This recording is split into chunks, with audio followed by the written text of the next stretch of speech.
मुंबईचा महापौर कोण या प्रश्नाच्या पूर्वार्धात तो मराठी अमरा हिंदू की इतर हा मुद्दा चर्चेत होता. पण या प्रश्नाचं उत्तर अर्थ ठाकरेंचा, शिवसेनेचा की भाजपचा या प्रश्नापासून सुरू झालेला आहे. शिंदेंनी आपल्या नगरसेवकांना हॉटेलमध्ये ठेवलंय. ठाकरे देवाची मर्जी असेल तर महापौर आपलाच होईल म्हणाले आहेत. राऊतांनी बहुमत चंचल असतं असं सांगून भाजपचा महापौर होणार नाही असं विधान केले. तर नेहमीप्रमाणे कोणतंही विधान न करता दाढीवर वरून हात फिरवत शिंदे आपल्या नगरसेवकांना घेऊन आराखडे बांधू लागलेत. मुंबईच्या पॉवर गेममध्ये नेमकं काय घडतंय? भाजपचा महापौर होतोय की भाजपच्या पाठिंब्यावर शिवसेनेचा महापौर होतोय? की शिवसेनेचे नगरसेवक माघारी फिरणार आणि ठाकरेंकडे जाणार? ठाकरेंचा महापौर होणार की स्वतः शिंदे ठाकचा महापौर होण्यासाठी गेम आखणार? नेमकं कोण कसं खेळतंय?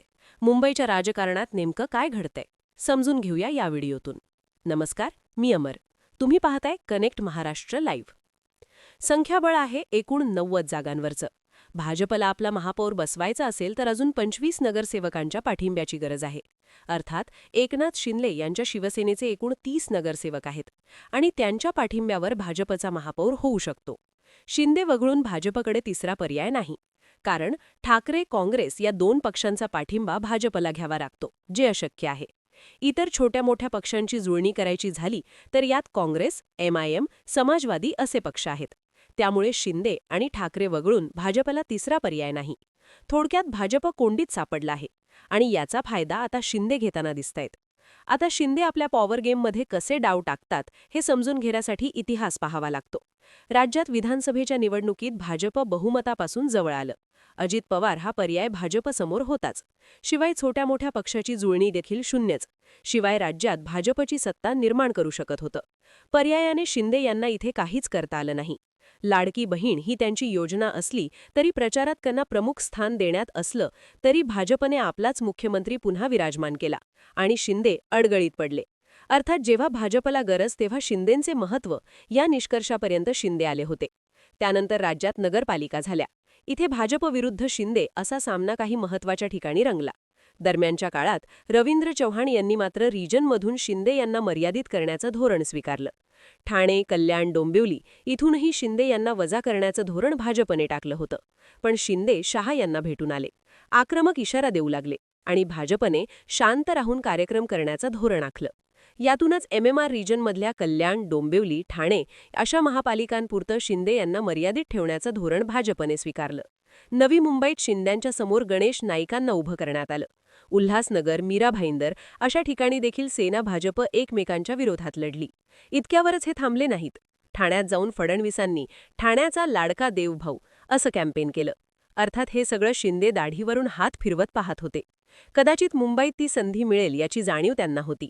मुंबईत आपल्याला योग्य संधी मिळणार याची जाणीव शिंदेंना होती. कारण भाजपला जागा वाटपात त्यांनी पक्ष 35 जागांवर आणलं होतं. भाजपचं कितीही वारं असलं तरी सत्तेसाठी किमान 5-10 जागांचे बळ भाजपला लागेल अशा विचारात शिंदे होते आणि तसाच आकडा आला. आता शिंदे नेमकं काय करतायत? तर भाजपच्या या दबावाच्या राजकारणाचं उट्टं भाजपला कोंडीत पकडून काढतायत. मुंबईचे महापौरपद म्हणजे मुख्यमंत्री पदाप्रमाणेच महत्त्वाचे स्थान आहे. तिजोरीच्या किल्ल्या आहेत एकीकडे, पण महापौर कोणाचा तो देखील मुंबईत यावर राजकारणातलं महत्त्वाचे स्थान टिकवता येणार आहे. फडणवीसांना आपलं महत्त्व अधोरेखित करण्यासाठी, दिल्लीचा रस्ता प्रशस्त करण्यासाठी महापौरपद भाजपकडे ठेवायचं आहे. त्याचं महत्त्वाचं कारण म्हणजे ज्या महापालिकेवर भाजपचा कधीच महापौर झाला नाही ते काम देवभाऊंनी केलं. ही ऐतिहासिक नोंद फडणवीसांना काहीही करून ठेवायची आहे. दुसरीकडे शिंदेंना सगळे उपटे काढायचे आहेत. पण त्याचसोबत पॉवर गेममध्ये इतर महापालिकांमध्ये देखील आपले स्थान बळकट करायचे आहे. जसं की नवी मुंबईत शिंद्यांना सत्तेत घेणं, ठाण्यात महापौर आणि स्थायी दोन्ही शिवसेनेकडे ठेवणं, तिथे स्वतंत्र लढायला लागलं, तिथे सत्तेत स्थान आणि जिथे युतीत आहोत तिथे आपणच मोठा भाऊ, हे शिंदे भाजपला कात्रीत पकडून करून घेत आहेत. अंबरनाथच्या निमित्ताने शिंदेंनी भाजपला हिसका दाखवला होता. आता तो या सर्व रिजनमध्ये होताना दिसून येतोय. अर्थात त्या भागावर नियंत्रण सोडून मुंबईत महापौर बसवणे भाजपसाठी अडचणीचे ठरू शकतं. कारण नगरविकास खातं शिंदे यांच्याकडे आहे. त्यात या भागातल्या महानगरपालिकांवर महापौर आणि स्थायी शिंदेकडे गेल्या तर आपोआप आगामी लोकसभा आणि विधानसभा निवडणुकांचे नियंत्रण शिंदे गटाकडे जातं आणि पुन्हा भाजपला शिंदे यांची गरज भासते. जोपर्यंत शिंदे यांचे हे नियंत्रण संपुष्टात येत नाही तोपर्यंत शिंदे आवाक्यात येत नाहीत. थोडक्यात एकूण 30 नगरसेवकांच्या जीवावर शिंदे 10 वर्षांची सवय लावताना दिसतायत. आता या गेममध्ये ठाकरे कसे उतरलेत? तर ठाकरेंना भाजपपेक्षा आणि देवेंद्र फडणवीसांपेक्षा शिंदेंची अडचण आहे. जोपर्यंत शिंदे वजा होत नाहीत तोपर्यंत ठाकरे प्लस होत नाहीत. मुंबईच्या निमित्ताने हे दिसून आलं. भाजप अधिक वाढली नाही, पण मुंबईच्या व्यासपीठावरून शिंदे वजा झाले. त्यामुळेच ठाकरे प्लस झाले. आणि इथे शिंदे यांचे महत्त्व कमी करायचे असेल तर आम्ही आहोत या भूमिकेत ठाकरेंना जावं लागतं. त्यासाठी देवाची मर्जी असेल हे वाक्य ठाकरेंनी टाकलं. यानंतर ठाकरेंचा महापौर होईल अशा चर्चा सुरू झाल्या. दुसरीकडे बहुमत चंचल असतं असं विधान संजय राऊत करू लागले. याचा अर्थ इतकाच की ठाकरेंना शिंदेंचे महत्त्व कमी करायचे आहे. सत्तेसाठी भाजपला शिंदेंशिवाय पर्याय नाही हे दाखवून देण्यासाठी एका हाताने टाळी देत आपण आजही भाजप विरोधातच आहोत हे ठाकरे दाखवून देत आहेत. अर्थात ही समीकरणं बसवायची म्हटली तरी कशी बसू शकतात? तर भाजप आणि ठाकरे एकत्र यायला हवेत. समजा असं झालंच तर ठाकरे पुन्हा जनमताच्या विरोधात जाताना दिसू शकतात. ही रिस्क ठाकरे घेणार नाहीत. भाजप विरोधाची स्पेस मोठी आहे, ती आपल्याला घेता येऊ शकते याची जाणीव या निकालातून ठाकरेंना झालेली आहे. त्यामुळे महापालिकेत सत्ता आणायची यापेक्षा शिंदे यांना वजा करण्यावर ठाकरे अधिक भर देताना दिसून येत आहेत. आता त्यासाठी आपण शिवसेनेचे नगरसेवक फोडणार हे नक्की. ती देखील सातत्याने ठाकरे समोर आणताना दिसत आहेत. त्यामुळे शिंदे वीक आहेत किंवा वीक होतायत असं जनमत देखील ठाकरेंना उभं करता येतं. थोडक्यात काहीही करून गेममध्ये शिंदे महत्त्वाचे व्हायला नकोत याची काळजी ठाकरे देखील घेताना दिसत आहेत. आता बोलूया हे शेवटाकडे कुठे जाईल. कदाचित या लढाईत भाजपच्या पाठिंब्याने ठाकरे जिंकतील. कसं?